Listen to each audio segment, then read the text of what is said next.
Bien, iniciamos.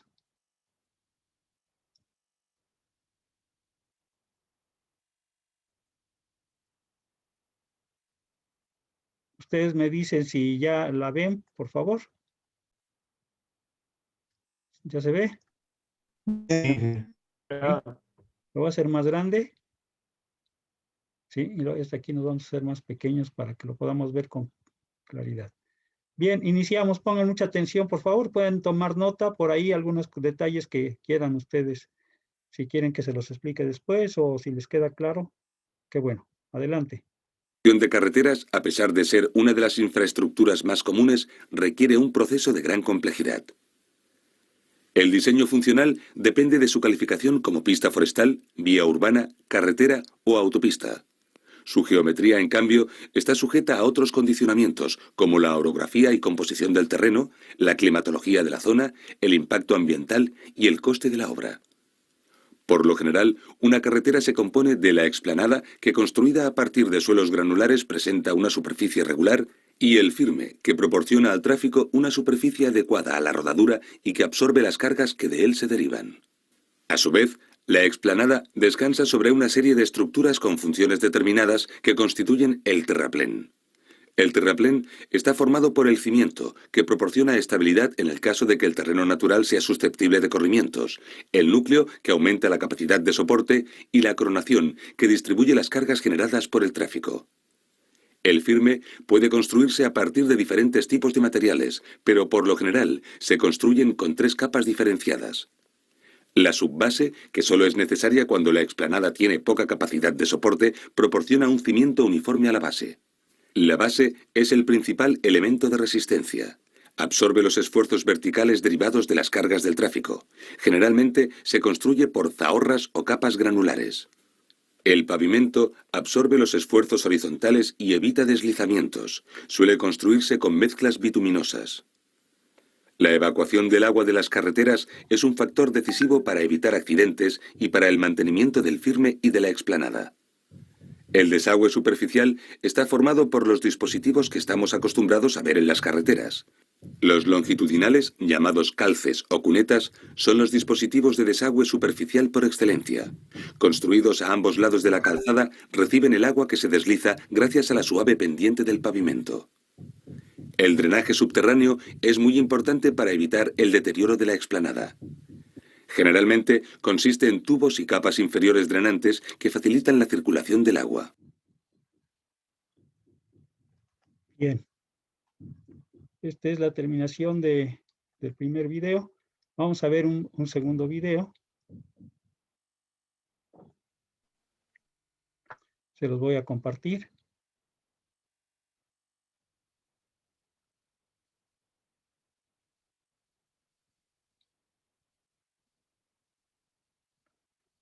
¿Ya se ve? Ya dije. ¿Ya? Ok. Entonces, reproducimos, por favor. Ahí, atención, pongan atención.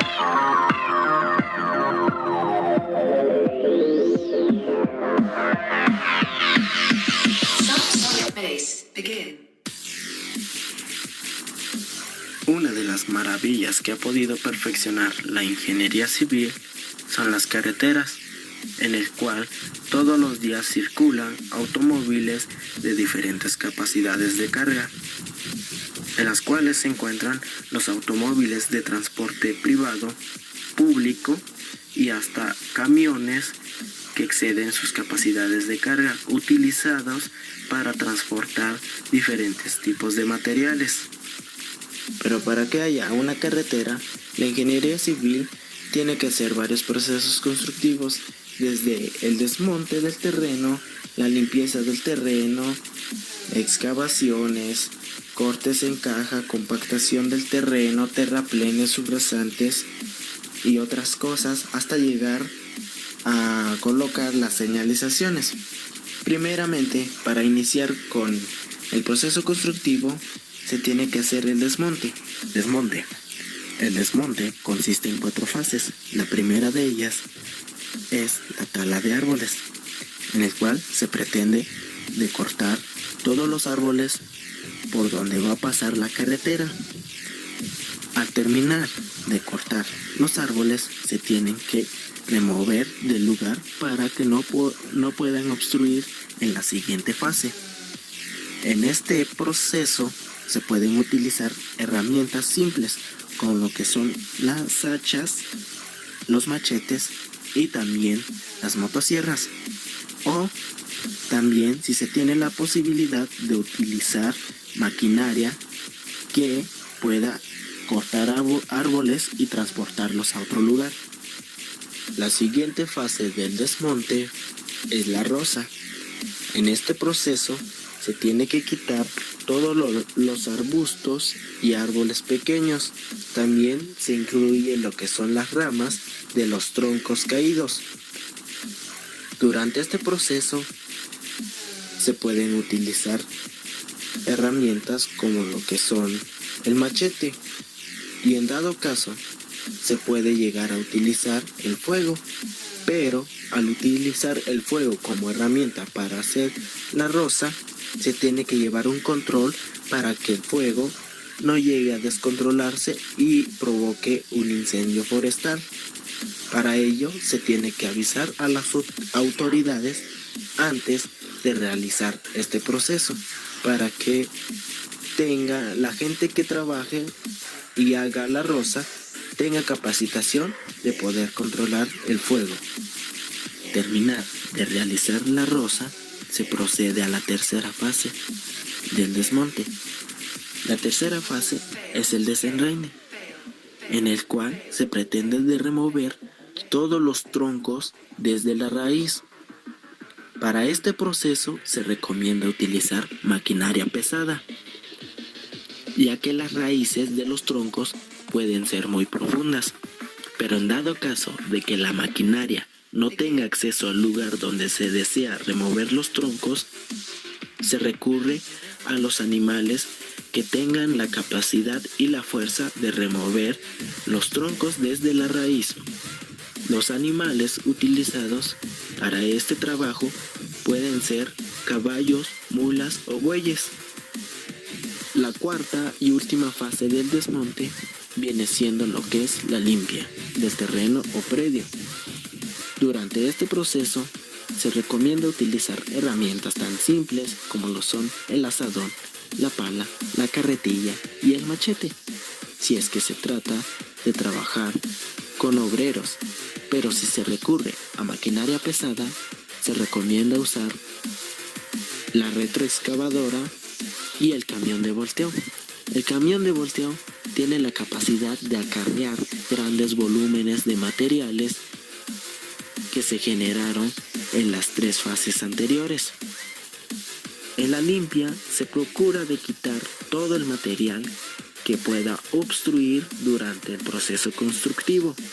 Para ello se tiene que alejar el material residual a una distancia en donde no esté en contacto con el área de trabajo.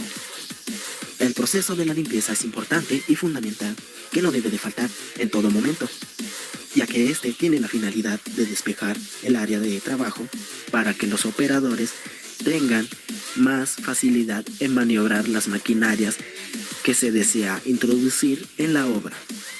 El siguiente proceso constructivo de la carretera es el despalme.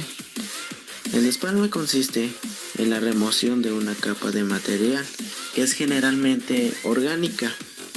El espesor de esta capa es muy variable, es relativo según el estudio geotécnico. Ante este proceso se considera muy importante el no dejar residuos orgánicos, ya que estos pueden llegar a descomponerse en un determinado tiempo y pueden crear un hueco abajo de la carretera, y este podría generar baches o el mismo deterioro de la carretera. Como se mencionó anteriormente, la limpieza no debe de faltar en ningún momento. Todo el residuo generado durante el despalme también se tiene que remover del área donde se desea trabajar, ya que este puede causar problemas durante la excavación, que es el siguiente proceso constructivo de la carretera. Llegando al proceso constructivo de las excavaciones, se tiene que tomar en cuenta los aspectos y darle importancia al tipo de suelo que se va a trabajar o que se va a excavar, ya que en base a este tipo de suelo se elegirá la maquinaria adecuada o que pueda presentar mayor rendimiento al trabajar este tipo de suelo. Entre los tipos de suelos podemos encontrar al suelo de tipo A, al suelo de tipo B y al suelo de tipo C. Si hablamos de un suelo tipo A, nos estamos refiriendo a un suelo muy blando, a un suelo que cuenta nada más con tierra, el cual es muy fácil de removerlas usando las fuerzas de una maquinaria simple. También podemos excavarlo con herramientas manuales como lo son el azadón, el pico, la pala y para carrear la carretilla. Pero para las carreteras, para la construcción de las carreteras, se tiene que remover grandes volúmenes de tierra. Para ello se recomienda utilizar las retroexcavadoras, ya que estos presentan un alto índice de rendimiento para este trabajo.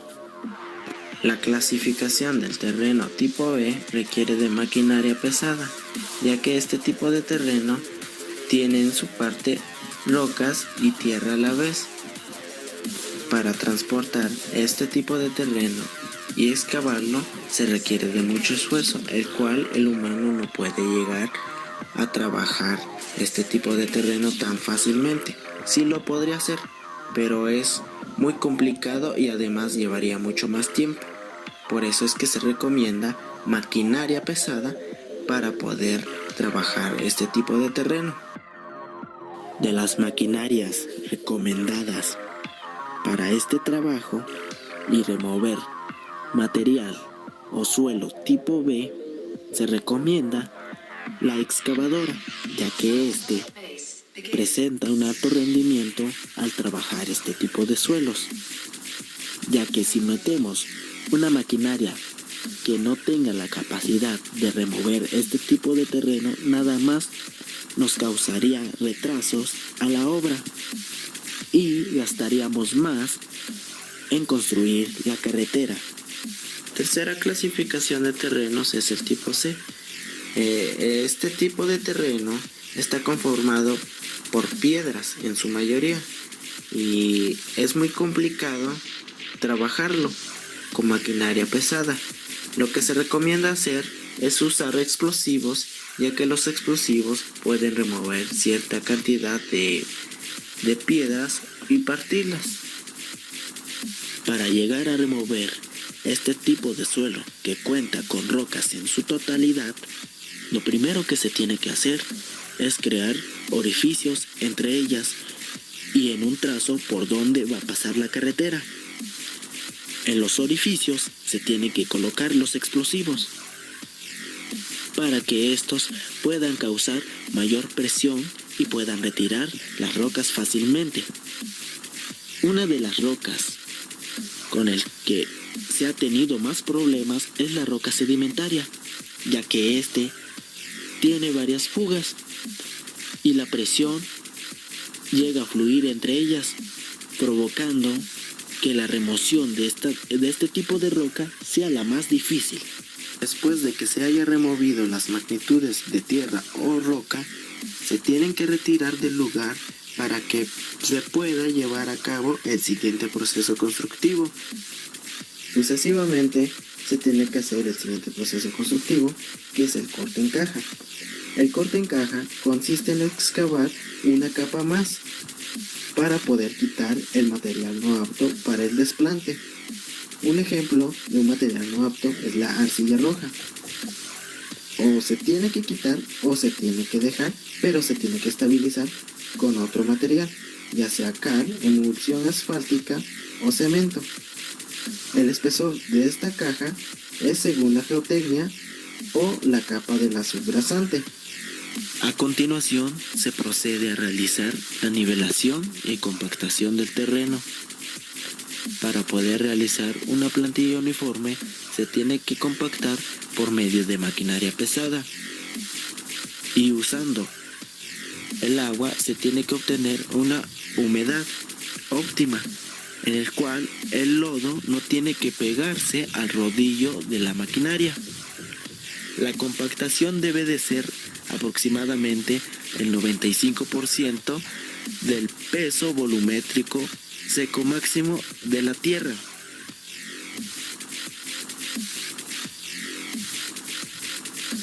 Al término de la nivelación y la compactación, se procederá a realizar las obras de drenaje. Las obras de drenaje se tienen que realizar antes de hacer los terraplenes, ya que en las obras de drenaje lleva a cabo consigo una serie de excavaciones para la colocación de los tubos y las mamposterías. La colocación de los tubos tienen que estar de una manera inclinada a un porcentaje adecuado en el cual pueda permitir que el agua fluya correctamente. Encima de las mamposterías se colocarán las losas de concreto. Estas losas de concreto tienen que estar simplemente apoyadas para que las vibraciones de los autos que pasarán encima de ella no lleguen a afectar ni a provocar la falla de estos elementos. Las mamposterías realizadas en las obras de drenaje no solamente tendrán la función de soportar la losa de concreto, sino que también tendrán la función de dirigir el agua hacia el centro del puente o del tubo. La losa que se coloca encima de las mamposterías puede trabajar como rasante o colchón. Después de las obras de drenaje se realizarán los terraplenes. Estos deben de tener una plantilla por medio de la compactación antes de rellenarse. Al compactar el terraplén se debe de hacer en capas de 20 a 30 centímetros con un 90% de su peso volumétrico seco máximo, no más ni menos del 2% cercano. El material que se usará se puede extraer de un banco de material o usar el mismo material que se extrae del lugar si es el adecuado. No obstante, se realizará la subrasante. Este será extraído de un banco de material específico e irá en toda la extensión de la carretera. Se compactará al 100% de su peso volumétrico máximo y se hará en capas de transición. El siguiente procedimiento será la colocación de la subbase. Esta tendrá una capa que no debe de exceder los 20 centímetros ni debe de ser menos de los 10 centímetros. Se esparcirá con una motoniveladora y será compactada con un rodillo. Se realizará una capa de protección de 10 centímetros con material seleccionado para ser compactado. Luego se realizará la colocación de la base con un material seleccionado y su distribución será por toda la extensión de la carretera. Se compactará por medio de un rodillo liso o por una compactadora de ruedas neumáticas. El riego de impregnación se hará después de haber colocado la base. Esta servirá como adherencia de la subbase, la base y la carpeta asfáltica. Su objetivo principal será impermeabilizar la carretera. Mientras estos procesos de la construcción finalizan en la obra, al pavimento asfáltico se le dará tratamiento de trituración y mezclado por medio de calor en otro lugar, para posteriormente ser transportado por medio de camiones de volteo, los cuales llegarán a vertirlo en una máquina expendedora de asfalto. Esta máquina expendedora de asfalto será capaz de expulsar una capa uniforme que le pueda dar forma a la carretera. Posteriormente se compactará por medio de rodillos neumáticos y luego se compactará por medio de rodillos con diseño para desprender la emulsión asfáltica. El pavimento en calor se debe colocar a una temperatura mayor de los 100 grados Celsius, ya que a esa temperatura es muy fácil moldearlo. Para finalizar todo el proceso constructivo de la carretera, se tendrá que realizar la colocación de los señalamientos, tanto verticales como horizontales. En los señalamientos verticales podemos encontrar lo que son los tableros y los postes. Estos están hechos con un material reflector tipo 1 o características superiores. Los señalamientos deben de estar ubicados a la derecha y los materiales son los siguientes. Para el material del tablero será una lámina de aluminio, poliéster reforzado o acero galvanizado. El material para el poste será una estructura que soporte y garantice la rigidez de los tableros. Para el material de anclaje se usará concreto. El recubrimiento de los postes será una pintura anticorrosiva. La altura de los postes es a 5 metros de altura. Para los señalamientos horizontales se usará pintura, ya sea termoplástico en caliente o plástico en frío. Y la aplicación será por medio manual o mecánicamente.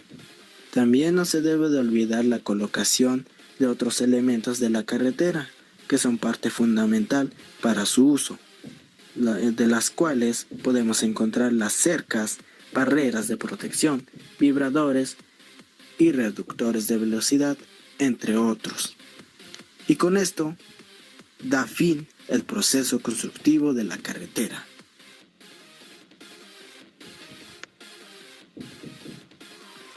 He podido perfeccionar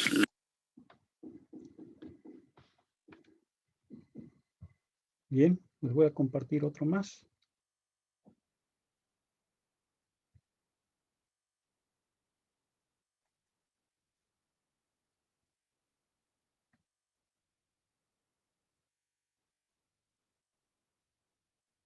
¿Alguna pregunta hasta aquí ahorita por el momento?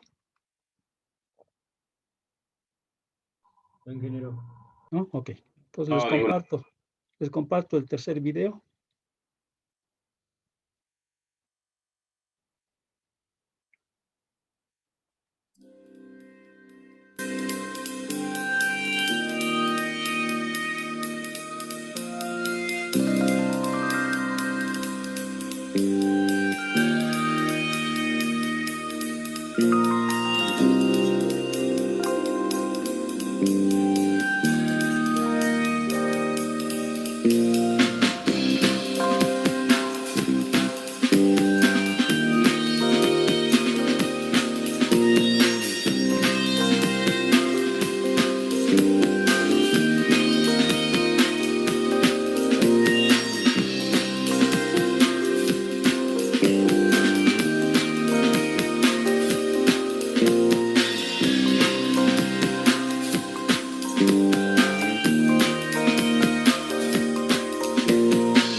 Ok.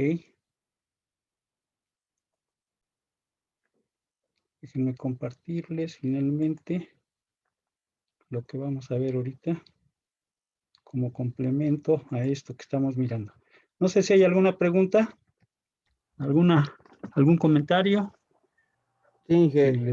Si les agradaron los videos, creo que vienen bastantes Yo cosas tengo así. una duda. Adelante. En la parte del segundo video, Sí, en donde te dice que tiene que estabilizar el suelo y para eso se utiliza la cal y dijo otro material, pero yo no lo llegué a escuchar. bituminoso será. ¿Se puede utilizar calos o materiales bituminosos? Ah, ok. Sí, bituminosos, o sea, que materiales derivados del asfalto. ¿Ok? Sí, ese sí, Inge. depende ahora sí que del proceso constructivo de lo que se vaya a realizar.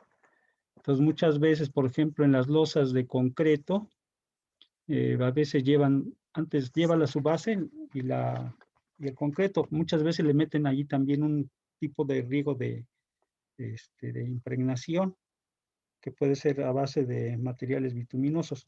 O cuando se quiere estabilizar más también algún terreno, se le puede meter calidra, cemento o algún material también derivado del asfalto.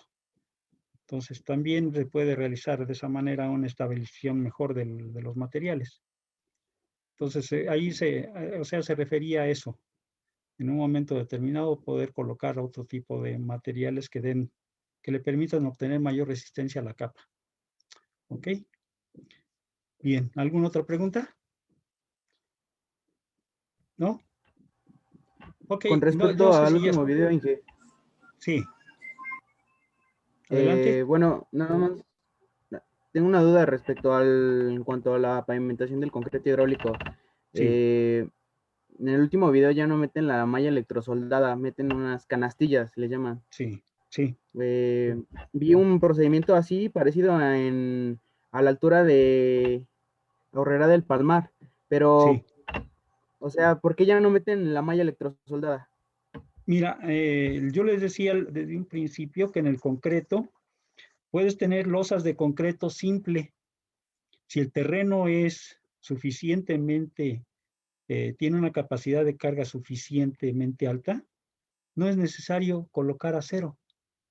¿Sí? Entonces, a veces nada más meten acero para dividir, o sea, tenerlas entre juntas, es decir, como si fuera nada más acero para mantener el concreto entre una losa y otra que no se vayan a levantar.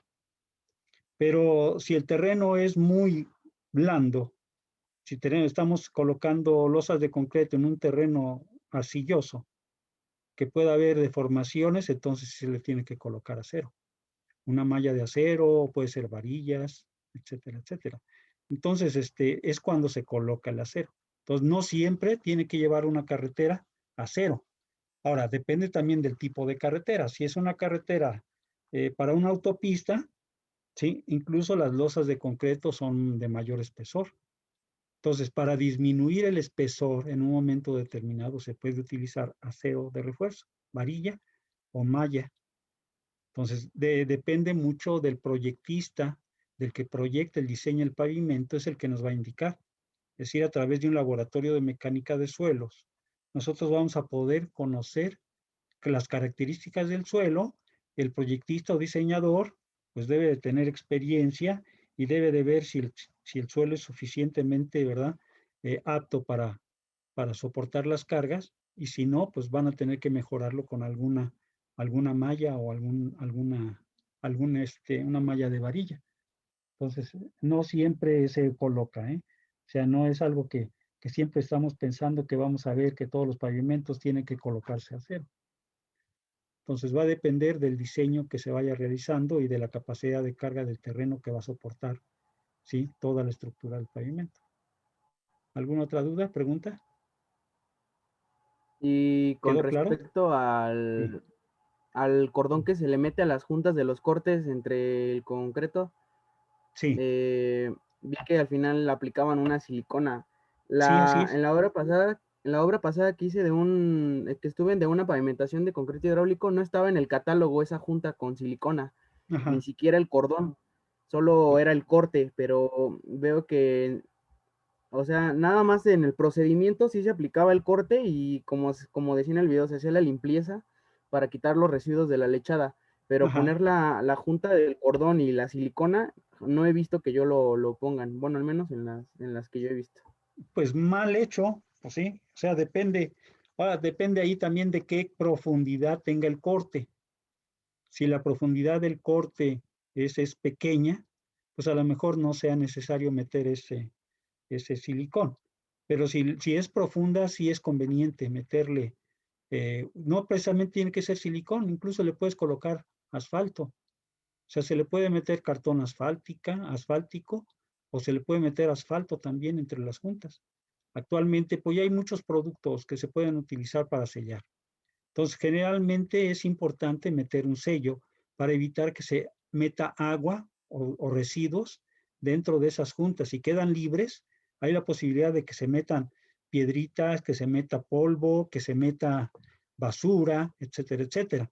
Entonces, pueden también el agua, y eso puede provocar que el agua, si no está bien elaborado el concreto, puede penetrar hacia las capas de abajo y entonces empieza a haber problemas. ¿Sí? Empieza a haber movimiento de las capas de concreto y al rato empieza a haber baches, empieza a haber, ¿sí? La misma agua remueve el material que está en la parte de la base o de la subbase y sale a flote y empieza a haber fisuras dentro de las losas. Entonces, lo más recomendable es, si yo voy a hacer una junta, si yo voy a meter una ranura, es que la vuelva a tapar con un material que sea elástico, ¿sí? Y que no permita, impermeabilizante, ¿verdad? Que no permita el paso del agua hacia el donde yo realicé el corte. Eso es lo que se debe de hacer. Ahí, pues no sé, a lo mejor, como dices, no lo contemplaba dentro del catálogo, pero ahí sí es una falla del supervisor. El supervisor, sí, debe consultar de inmediato, sí, con el proyectista y decirle, oye, ¿sabes qué? No hay dinero para esto, ¿qué hacemos? El proyectista tendrá que buscar una solución para que esa junta sea tapada, sí, a lo mejor con un producto más económico, pero sí deben de ir tapadas. Todo lo que se va abriendo con la sierra dentro del concreto tiene que volverse a tapar y con un material que sea elástico de preferencia y que también sea impermeabilizante. ¿Ok? Entonces yo creo que allí pues les falló eso. Allí yo creo que eso es una falla, ¿sí? Porque sí En sí, es necesario. Sí, perdón, adelante. y en sí, ¿cuál es la finalidad de la junta? O sea, La ¿qué finalidad de las propósito tiene la juntas, junta? sí, es lo siguiente. Mira, si tú dejas una losa sin juntas, en el momento que hay algún agrietamiento, el agrietamiento va a aparecer en toda la losa de una manera desordenada, ¿ok? ¿Por qué? Porque las losas se van a mover. La losa, acuérdate que los cambios climatológicos, tanto el acero como el concreto, van a tener movimiento.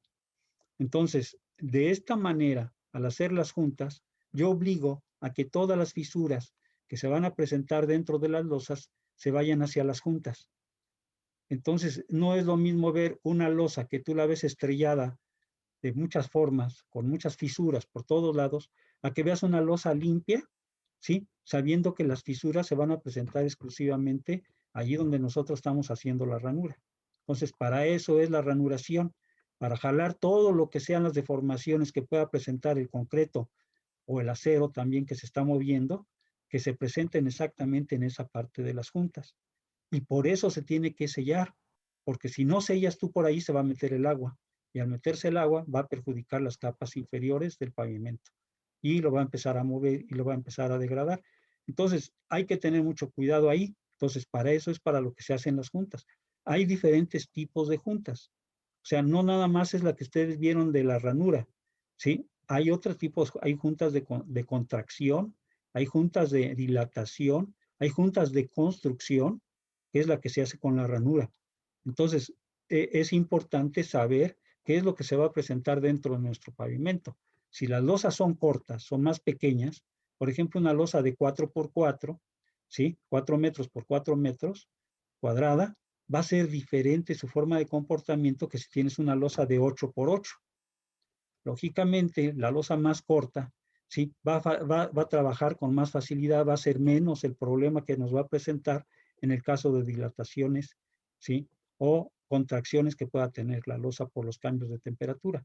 Una losa más grande es más probable que se nos presenten fisuras. Entonces, si no las controlamos, esas fisuras, nuestro pavimento, cuando tú vas caminando sobre él, le vas a ver, ¿sí? Todo estrellado por todos lados. Eso ya da un mal aspecto constructivo. Entonces, es una manera de controlar, ¿sí? La construcción y que se vea estético nuestro pavimento.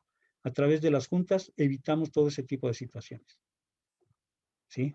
¿Quedó claro? Sí, Inge, gracias. ¿Sí? ¿Alguna otra pregunta? ¿No? Bien, vamos a ver, ya vimos ahorita de alguna manera muy general, cómo se construye alguno de los pavimentos que hemos estado platicando. Ya vimos que el pavimento no es nada más la carpeta, ¿sí? Es una de las cosas que tenemos que llevarnos muy en mente, ¿sí? El pavimento es todo, la estructura, todas las capas que vamos a tener desde la subrasante, ¿sí? Que vamos a tener en el terreno natural. A partir de allí, donde se desplante nuestra estructura del pavimento con sus capas, esa sería la subrasante.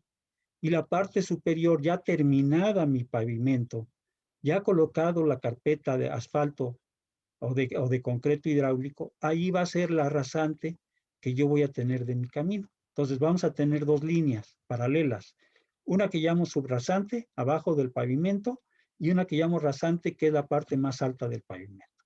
Entonces, esa es una parte que debemos de entender, porque con eso vamos a diseñar. De esa manera vamos a diseñar nuestro pavimento.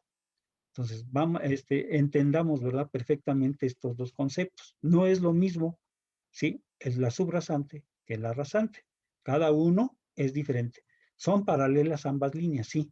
Una es más abajo, pues se llama subrasante, y la otra está arriba. Entonces, esta parte es importante, ¿verdad?, que lo conozcamos, ¿sí? Recordemos cuáles son las capas del pavimento en cualquiera de los dos tipos de pavimento que vimos que existen, ¿sí? Pero previo a todo esto de la construcción, lógicamente tiene que haber una planeación. Esta planeación es lo primero que nosotros tenemos que hacer cuando vamos a ejecutar una carretera. No lo hemos platicado realmente. Hemos platicado ya algunas otras cosas como las características geométricas, características estructurales, o sea, el dimensionamiento propiamente de la vialidad, pero no hemos hablado de nada de planeación, ¿sí? Entonces aquí, el día de hoy, vamos a iniciar con lo que es la planeación de una carretera. Vamos a ver qué tipo de estudios se tienen que realizar, qué factores nos van a afectar, ¿sí?, ya dentro de la planeación. Bien, estoy aquí, tengo un documento en el cual pues yo estoy subrayando las partes más importantes de la planeación. No quiere decir que lo demás no sea importante. Todo este documento es muy importante, ya que nos va a permitir a nosotros hacer una planeación, ¿sí? O planificación, que también a veces la llaman, ¿no? La palabra más correcta debería ser planificación, porque estamos trabajando sobre un plano, ¿sí? Y cuando hablamos de planeación, es como si estuviéramos hablando muchas veces, ¿verdad?, de un planeo, ¿sí?, que hace, por ejemplo, un movimiento que hace un avión. Ese es un planeo.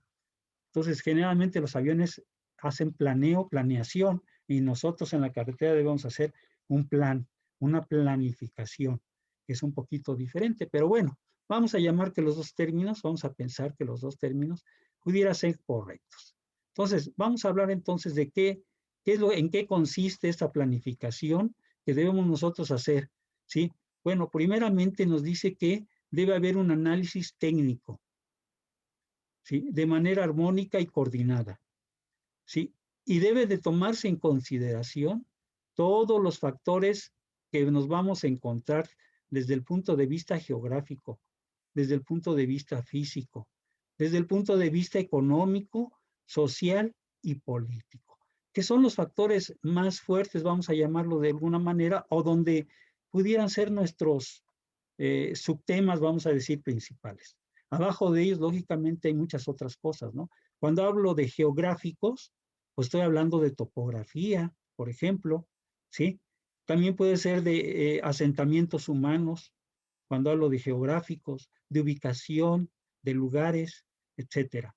Sí, cuando hablo de cuestiones físicas, pues me puedo estar refiriendo propiamente, ¿verdad?, al campo, al lugar donde se va a ubicar, al tipo de terreno que me voy a encontrar, al tipo de suelo que puede estar, etcétera, etcétera. Es decir, aquí están integrados muchas otras cosas más.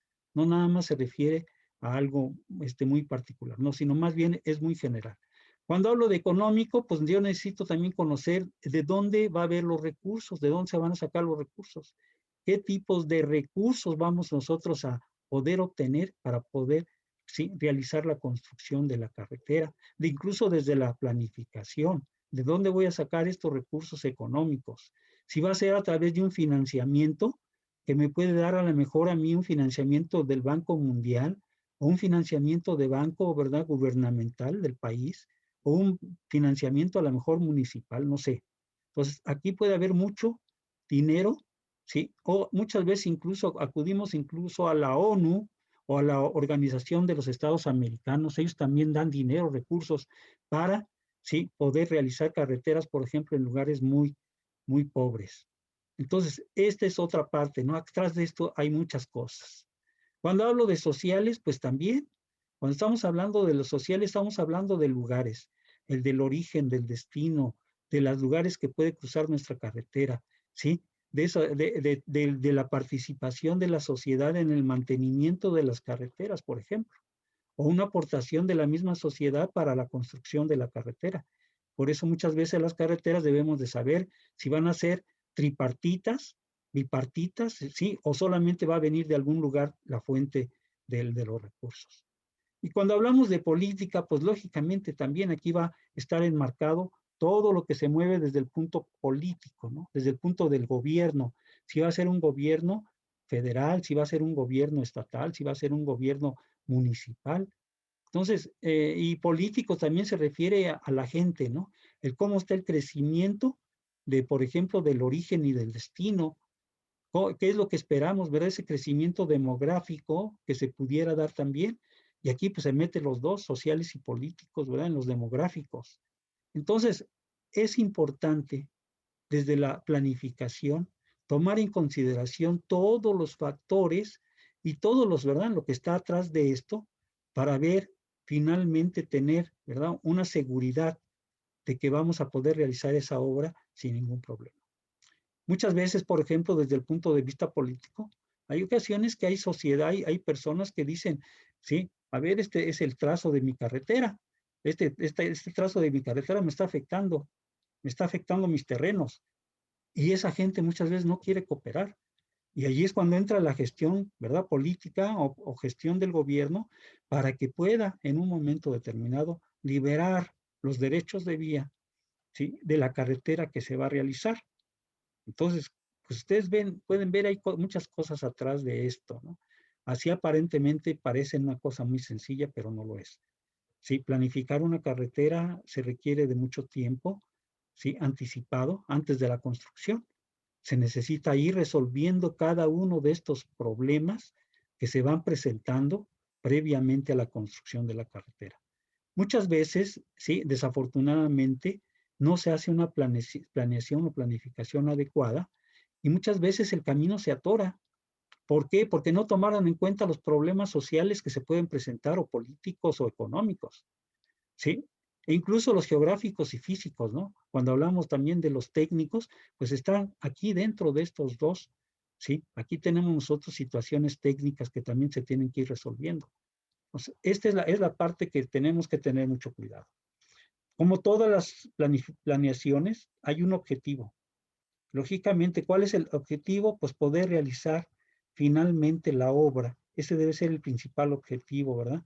Que la obra se realice sin ningún contratiempo, que todo esté bien planificado para poder llevar, ¿sí?, esa obra a su término, que es lo que se requiere, ¿no? Y no importa, ¿verdad? Como dice, si es una carretera de tipo regional, nacional o incluso continental. Tenemos carreteras continentales, por ejemplo, la carretera, sí, que se inició hace muchos años, por allá, por los años de 1930, se hizo una carretera que unió desde Alaska hasta la Patagonia. Alaska, ya saben ustedes que está al norte, y la Patagonia es la parte más alejada de Argentina. Entonces, esa carretera cruzaba, era la carretera que llamaban Panamericana, que cruzaba por México, pasaba por México y por todos los países de América Latina, ¿sí? Hasta unirlos. Esa era una carretera continental. Y así como esta, pues existen en los demás continentes. Carreteras que unen a todos los países. Esa es una de las finalidades, uno de los objetivos que pudiera haber. Bien, también es importante, como les decía, conocer dónde va a ir nuestro alineamiento de mi obra vial.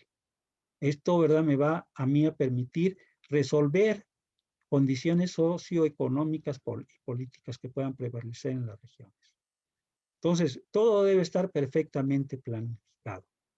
Bien, aquí nos habla un poquito ya también de las consideraciones geográficas y físicas que se deben de tomar en consideración, ¿sí? Como son las características geográficas de la región donde vamos a tener ese proyecto carretero, ¿sí? Aquí a continuación pues se enlistan algunas cosas como la topografía, los límites naturales que se pueden tener, ¿sí? También pues lo que son las sierras, los golfos, los mares, todo esto es parte, ¿sí?, de esas características geográficas que debemos de tomar en consideración. Hay carreteras, por ejemplo, muy cercanas al mar, que en ocasiones si no están bien planificadas, ¿sí?, hay marea en la noche y muchas veces esas mareas se meten dentro de nuestras carreteras. Y entonces ya no las hacen, ¿verdad? Ya no las vamos a tener confiables para que el usuario pueda transitarlas en cualquier momento, sino tendríamos que esperarnos, ¿verdad?, que se baje la marea para poder hacer uso de esa carretera. Si esto sucede incluso en las zonas urbanas costeras, muchas veces el mar, ¿verdad?, tiene algunos comportamientos. Yo he visto, por ejemplo, que en Acapulco, muchas veces la costera Miguel Alemán, es la avenida principal de Acapulco, ¿sí? Pues el mar estará alejado como unos 50, 60, 70 metros de ahí de la costera en algunos tramos. Bueno, pues muchas veces hay mareas altas que entran e invaden todo lo que es la vialidad de la costera de Acapulco. Entonces, ¿sí? ¿Ahí qué pasó? Pues a lo mejor, ¿verdad?, no se hizo una planificación adecuada, se pegó mucho, muy pegada la costera, ¿sí?, a lo que sería el mar, y eso puede provocar ese tipo de situaciones. Y no nada más en Acapulco, en muchos lugares lo he visto, ¿no? Entonces, esto es lo que nosotros tenemos que ir viendo. Al planificar la carretera debemos ir tomando en cuenta todos los factores que se nos vayan a presentar. Aquí hablamos de algunos factores geográficos, perdón. Aquí también dice, se deben considerar las condiciones climatológicas, meteorológicas, edafológicas, hidrológicas y la vegetación natural de la zona. Muchas veces hay carreteras que tantito, ¿verdad?, no se acabaron de construir, y si es una zona de mucha vegetación, a veces la vegetación vuelve otra vez a meterse, ¿sí?, en la obra que se estaba construyendo. ¿Por qué? Porque la vegetación es muy abundante, la tierra es fértil, ¿sí? Hay mucha agua, suficiente agua para que fácilmente la vegetación crezca. Entonces, por eso tiene que tomar en cuenta, ¿verdad?, muchas consideraciones. Aquí la estoy mencionando de manera muy general, pero realmente cada una de estas tienen muchos conceptos que nos van en un momento determinado, ¿sí?, o nos pueden provocar problemas, ¿no? La hidrología no se diga, ¿no? ¿Sí? Principalmente conocer las cuencas hidrológicas, saber cómo va a ser el régimen de lluvias, cómo se va a mover el agua dentro de la cuenca, cómo va a cruzar en nuestra carretera, ¿sí?, etcétera, etcétera, ¿no? Las edafológicas, por ejemplo, conocer qué tipos de suelo vamos a tener, si son suelos, ¿verdad?, que son fácilmente erosionables, o si son suelos que no tan fácilmente podemos erosionar, el tipo de suelo que se va a presentar, etcétera, etcétera. Es decir, hay muchas cosas interesantes, ¿sí?, a los que se dedican a la planeación de las carreteras, pues tienen que tener de verdad muy en cuenta, necesitan tener pues ya experiencia de lo que puede sucederse. Si algo no se toma en consideración, pues vamos a tener problemas, ¿sí?, dentro de nuestra carretera. Y si queremos que dure 20 años, pues a lo mejor estas consideraciones, si no se toman en cuenta, pues nos van a hacer que a lo mejor mi carretera dure nada más 1, 2, 3 años. Entonces, esto es importante para la gente que se dedica, ¿sí?, a una planificación que sea la adecuada para el camino, la carretera que nosotros vamos a hacer.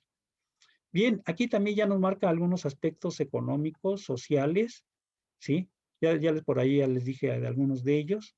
pero pues aquí principalmente en los económicos está el financiamiento.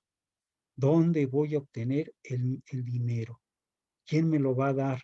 ¿Sí? ¿De dónde van a salir los recursos para poder realizar nuestra carretera? Bien, las carreteras, hay diferentes carreteras. ¿Se acuerdan que hicimos una definición por allí al principio, una clasificación de carreteras, y hablábamos de algunas carreteras de función social, ¿sí? Que van a dar beneficio a una colectividad. Hablamos de carreteras de penetración económica, ¿sí? Que los proyectos pues tratan de buscar, ¿sí? Principalmente dar un giro en donde hay producción, que puede ser agrícola, ¿sí? Que puede haber, ¿verdad? Producción, no sé, de ganado, de zonas ganaderas, etcétera. Entonces, todo eso se tiene que tomar en cuenta, se tiene que tomar en consideración. ¿Qué voy a hacer, verdad? Con este tipo de carretera, ¿por qué la voy a construir? Este es el por qué, el para qué. ¿Sí? Y también hablábamos de carreteras mejoradas, ¿sí? Entonces, este rubro es muy importante últimamente. El gobierno ha tratado de buscar la manera de mejorar los proyectos carreteros a nivel nacional. Y es muy importante, ¿por qué? Porque las ciudades crecen, la población crece. Entonces, esas carreteras que alguna vez hicieron hace ya algunos años, pues ya muchas de ellas están, la verdad, en una forma, ¿verdad?, muy deplorable, que tiene que irse cambiando. Por eso dice que el mejoramiento de la carretera actual consiste en hacer ampliaciones de carriles, rectificar alineamientos horizontales y verticales. ¿Sí? Es decir, vamos a mejorar nuestras carreteras muchas veces. A veces no es necesario que se haga una carretera nueva totalmente, sino si nosotros buscamos mejorar esa carretera, podemos darle el uso adecuado para que con poco dinero se pueda mantener bien esa carretera.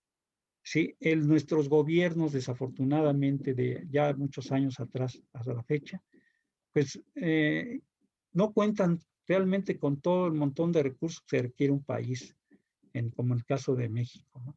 Entonces, la verdad es que han sufrido. Y se ha sufrido, ¿por qué? Pues desafortunadamente por las malas autoridades que hemos tenido.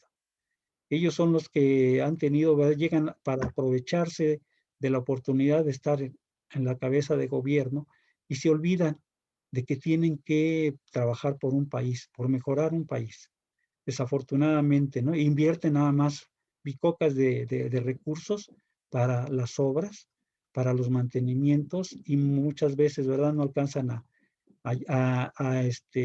aplicarse los recursos que deben de ser. Entonces, bueno, pues ahora sí que desafortunadamente vivimos aquí y tenemos que aguantarnos, ¿no? En ese sentido. Pero ojalá que nuestras generaciones, ¿verdad?, que vienen a futuro, piensen muy bien en ese sentido y traten de mejorar todo lo que está mal.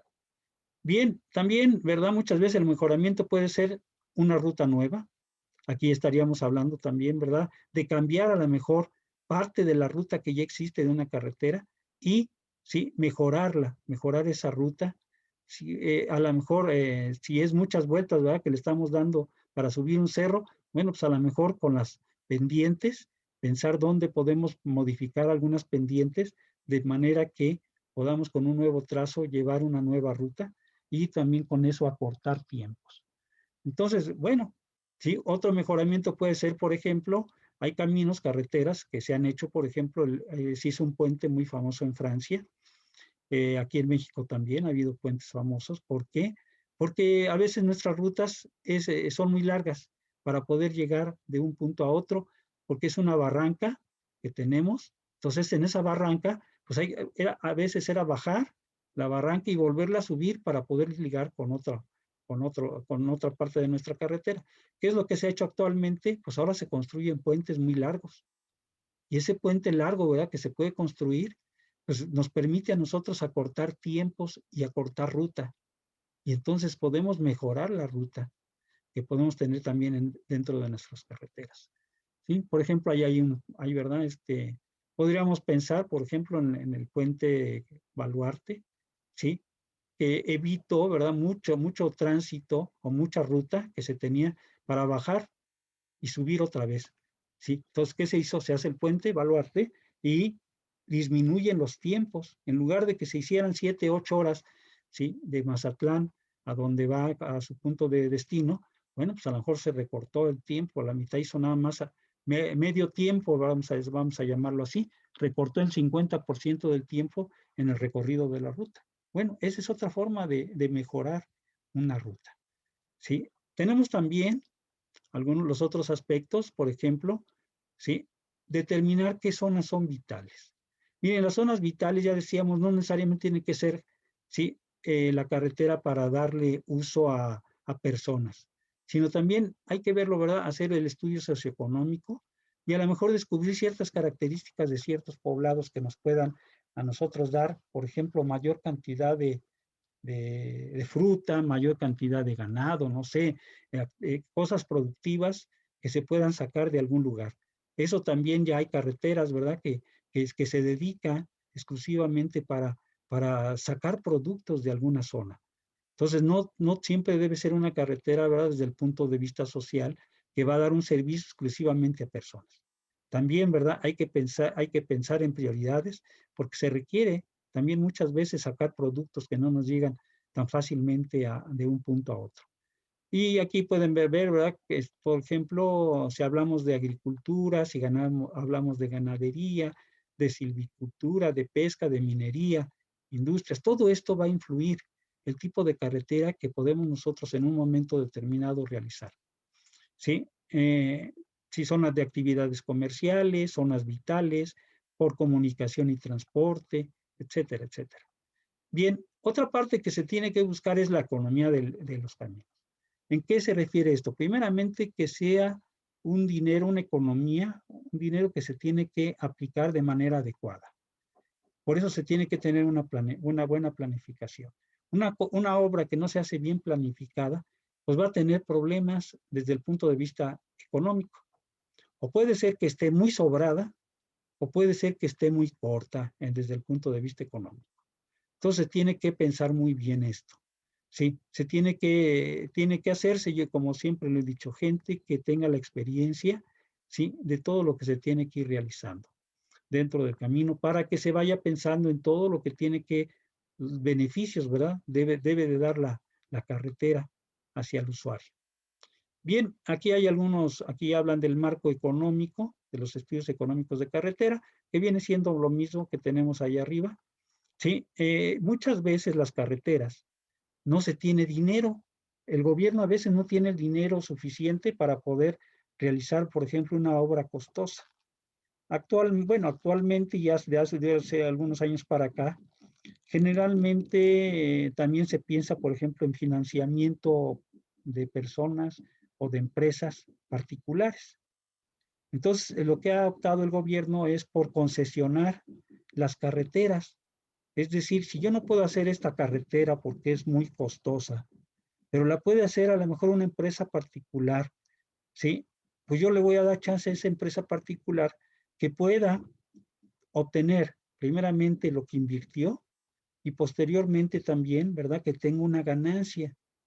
Entonces, se la voy a concesionar durante cierto tiempo, pero como la carretera me pertenece porque está dentro de la nación, son parte del suelo nacional, entonces hago un trato con esta persona y costeamos la carretera y entonces vamos a decir, te la voy a concesionar 30 años, por ejemplo. En esos 30 años tú ya, ¿sí?, recuperaste tu inversión y recuperaste una ganancia. Entonces, hay gente que se dedica a ello, empresas que se dedican a ello y que dicen, sí, le entro.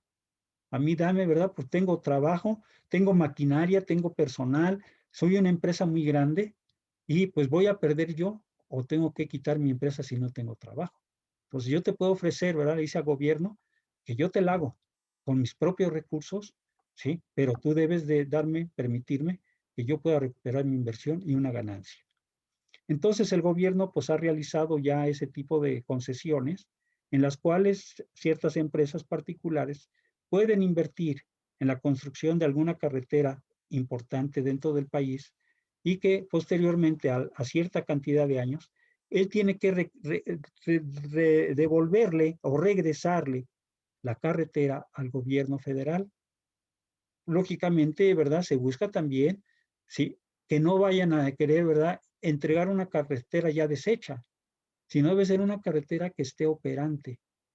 Entonces, para ello, por eso se tienen que hacer los estudios y análisis correspondientes económicos para que cuando regrese la carretera, el concesionario la regrese en buenas condiciones para que el gobierno la siga operando. Entonces, eso es importante. ¿Y cómo van ellos a poder obtener esos recursos que invirtieron? Pues a través de los costos en las carreteras. Por eso ustedes verán que muchas veces en nuestras carreteras hay casetas de cobro y de ahí están ya pues, recuperando sus recursos las personas que hayan hecho la inversión correspondiente. Entonces, para ellos son, ¿verdad? ¿Cómo voy a recuperar? Como en todas las obras, yo voy a hacer una obra y ahora, ¿cómo voy a recuperar ese costo de la obra? Sí, adelante, alguien preguntaba algo. Haga de cuenta que el otro día bueno, salí con mi tío Sí, y llegamos a Michoacán. poco sí? Haga de cuenta que la última caseta que está antes de entrar a Michoacán, había otra, pero solo estaba a distancia como, que serán unos 4 kilómetros. sí, Pero en todo el transcurso esa fue la más cara, era de 130 o 230 me parece. sí.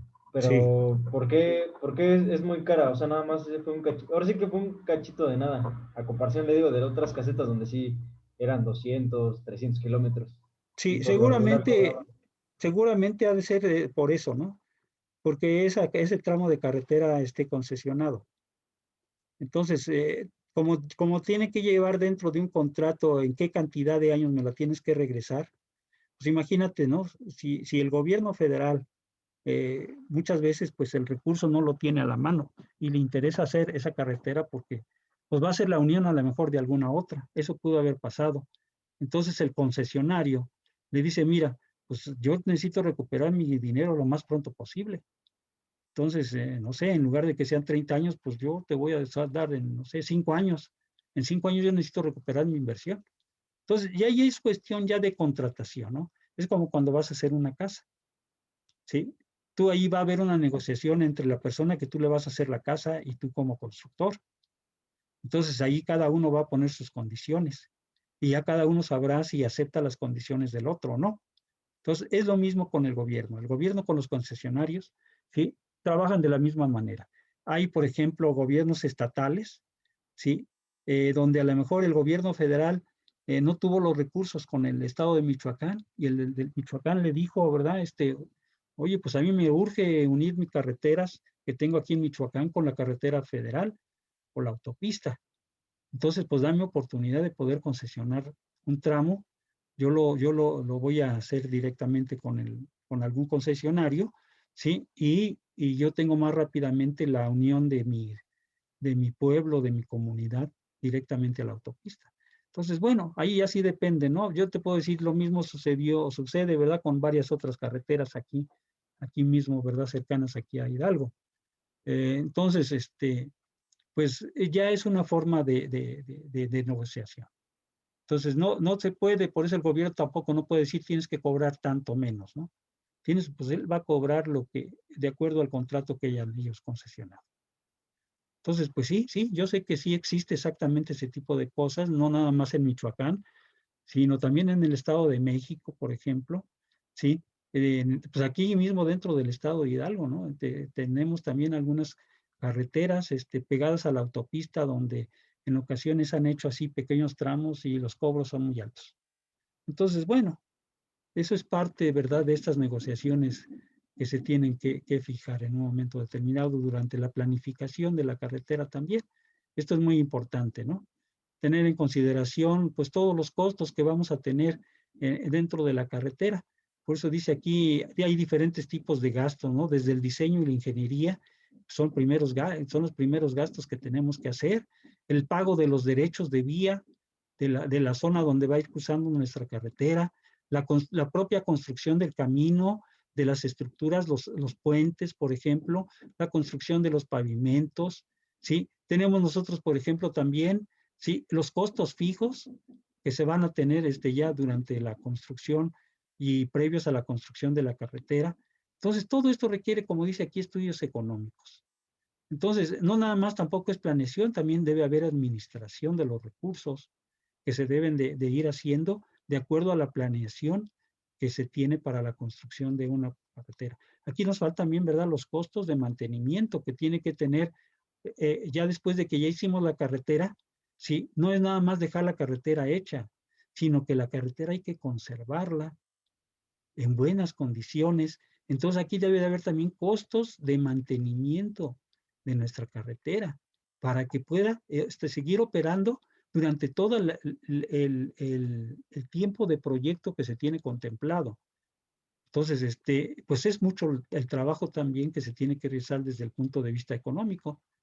Mire, por ejemplo, aquí nos habla Inge, también, sí, adelante, del futuro, ¿no? Que entonces, por pretendemos decir, tener. cuando se le da la concesión a una constructora y tiene ese tramo carretero, pero el tiempo en el que se le da la concesión se tienen que hacer eh, mantenimientos a la carretera, ¿a quién se le atribuyen los costos? ¿A la misma constructora que se le Así cedió es, así es. o al gobierno? Mientras la tenga concesionada, ellos tienen que seguirla manteniendo. Cuando Y acabe entonces, cuando acabe ellos su concesión, le tiene que entregar el camino en buenas condiciones al gobierno. Y a partir de allí el gobierno es el que tiene que realizar el mantenimiento. ¿Sí? ok. ¿Sí? ¿Ibas a preguntar algo más? Ajá, entonces, si se supone que te están dando la concesión y tú ya estás haciendo un presupuesto de cierto tiempo en el que tú vas a recuperar tu inversión, Sí, también se tiene que costear ahí el mantenimiento. el mantenimiento. Sí, claro.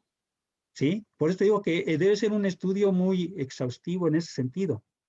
Es decir, yo voy a invertir como inversionista, voy a invertir cierto monto para hacer una carretera, pero yo tengo que recuperar toda mi inversión. O sea, es un negocio, igual que cualquier otro. ¿Sí? Yo tengo que primero recuperar la inversión que metí. Tengo que tener, ¿sí? También si hice una inversión de mantenimiento, también tengo que contemplarla. ¿Sí? Y también tengo que contemplar que tengo que tener una ganancia. Si yo no voy a tener ganancia, entonces, ¿para qué me meto a realizar una obra con mi dinero? Entonces, tiene que ser todo eso. O sea, nosotros como constructores debemos siempre de pensar, ¿sí? Una empresa, por ejemplo, inmobiliaria, que hace un fraccionamiento, ¿sí? Ellos son responsables del fraccionamiento como particulares, de entregar el fraccionamiento al gobierno y entregar ese fraccionamiento, y mientras entrega todo el lapso que se tarde en entregar, a lo mejor ya terminó, pero se va a tardar todavía a lo mejor 1, 2 o 3 años en entregar ese fraccionamiento, y si ese fraccionamiento se deteriora en sus calles, él tiene la obligación de darle el mantenimiento a las calles en ese lapso. Y cuando se le entrega al gobierno, le tiene que entregar todo el fraccionamiento en buenas condiciones. Desafortunadamente, muchas veces no se da así. Yo conozco, ¿verdad? Muchos fraccionamientos que se hicieron dentro de la ciudad, se tardaron 20 años para entregárselo al gobierno y ya se lo entregaron de una manera, ¿verdad? Sí, ahí está, yo ya me quiero quitar de todo, me lavo las manos y tú, y ahí está, entregado todo el fraccionamiento lleno de hoyos y baches y todo lo demás. Y después ahí vienen los problemas con el gobierno, porque el gobierno está aceptando algo que no debería de aceptarlo, ¿sí? El del fraccionamiento, pues a lo mejor nunca tomó en consideración que él iba a tardarse tantos años en entregar ese fraccionamiento que estuvo a lo mejor hasta mal hecho.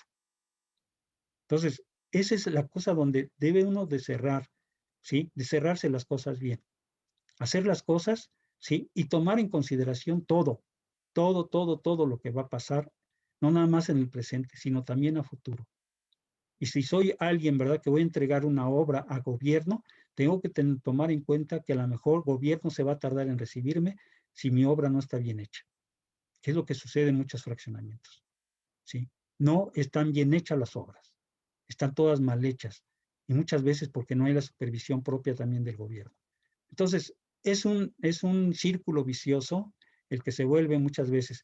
Y si en las carreteras también, pues podemos encontrar ese círculo vicioso. Por eso es importante cambiar la mentalidad de los ingenieros, de los nuevos técnicos, que se vaya quitando todo ese tipo de situaciones. Hay mucha corrupción, lo sabemos todos.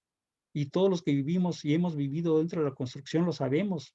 Esta corrupción no es de ahorita, esta corrupción es de muchos años atrás. Yo casi puedo decir, ¿verdad?, que esta corrupción viene desde principios del siglo. Entonces, caray, eso es lo que tenemos que ir cambiando, es lo que se tiene que ir pensando. Nuestras generaciones nuevas deben de pensar en ese sentido, ¿sí? Desafortunadamente, la forma en que maneja el gobierno las cosas, ¿sí?, pues muchas veces envuelve también a los jóvenes. Pero bueno, eso ya es cuestión de política. Bien, ¿no hay ninguna otra pregunta? Bien, Ingeniero. vamos a avanzarle porque todavía tenemos un poquito aquí, ¿sí? ¿Qué otras cosas se tienen que tomar? Pues miren, ¿se acuerdan que hablamos de la ingeniería de tránsito? ¿Sí? Donde hablamos de volumen y tipo de tránsito. Todo esto es parte de la planificación, ¿sí? De todos los elementos de tránsito que van a intervenir en la vialidad. Ya vimos cuáles son, ya los conocemos: usuario, peatón, pasajero, conductor, vehículo, camino y, sí, medio ambiente. No se nos olvide el medio ambiente también aquí, ¿sí? También nos va a definir el tipo de tránsito que vamos a tener, qué tipo de tránsito es el que nosotros vamos a tener dentro de nuestra carretera. Todo esto ya lo platicamos también en clases pasadas, ¿sí? La cuestión, ¿verdad?, climatológica, que también hay que integrarla. También es importante, ¿verdad?, la demanda que tenemos de tránsito en diferentes tiempos, ya sea en el día, en las horas, etcétera, etcétera. Entonces, todo esto es bien importante que se tenga que tomar en consideración. Acuérdense que el TDPA me va a dar a mí, ¿sí?, muchas partes de mi propia carretera, las dimensiones correspondientes. Otras veces, ¿verdad?, también hay que realizar pronósticos del tránsito. Si no tengo un análisis previo, a lo mejor hay caminos nuevos que, pues, que no sabemos de dónde partir, pero podemos partir de otro camino que se le parezca. Y podemos pronosticar también el tránsito que vamos a tener a futuro. Para ello existen fórmulas para calcular el tránsito a futuro que yo voy a tener. Si no, también a través de aforos, como lo dijimos, ¿sí? Estos dos métodos básicos del aforo, el mecánico, ¿verdad?, y el manual, que podemos tener para pronosticar también ese tránsito. Es importante partir del momento, ¿sí?, y pensar en el futuro. Entonces, todo esto hay que tomarlo en la planeación de nuestra carretera, ¿sí? Aquí habla de los aforos también, representativos. Aquí está, por ejemplo, una fórmula para poder calcular el crecimiento de nuestros vehículos que pudiéramos nosotros tener a un futuro. Sí, está tomando, ¿verdad?, fórmulas, por ejemplo, de una tasa de interés simple, de las que utilizan los bancos, que también nos ayudan en un momento determinado a calcular, ¿sí?, el tránsito que nosotros pudiéramos tener ya aplicadas a tránsito durante el año y un año cero, es decir, un año al cual queremos llegar, que pueden ser 20 años. Y así hay otros modelos, miren, aquí nos habla de los diferentes modelos que se pueden tener y operar a través de fórmulas para calcular ese crecimiento. Muchas veces lo hacemos con diferentes modelos y después comparamos con los modelos a ver qué es lo que nos da de resultado. Entonces, es muy importante esta parte también que debemos de tomar en consideración. No nada más es el presente. Tenemos que, ¿sí?, proyectar todo hacia el futuro.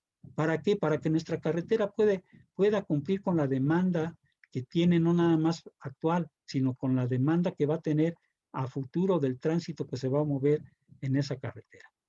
Bien, no sé si hay alguna pregunta, algún comentario, ¿sí? Como ustedes pueden ver, pues esta parte es muy importante también del conocimiento del cómo se hace la planificación de una carretera. Lo estamos platicando de una manera muy general, muy somera realmente. Todo esto requiere de mucho estudio, requiere, ¿verdad?, de tiempo y también de recursos, como lo hemos estado interpretando. Bien, no sé si hay algún comentario, alguna pregunta relacionado con ello, y si no, pues aquí terminaríamos el día de hoy nuestra clase. ¿No hay ninguna pregunta? Bien, jóvenes, entonces, si no hay ninguna pregunta, el día de hoy terminaríamos con esto y nos estaríamos viendo para la próxima clase. Que les vaya muy bien. Nos vemos, Inge.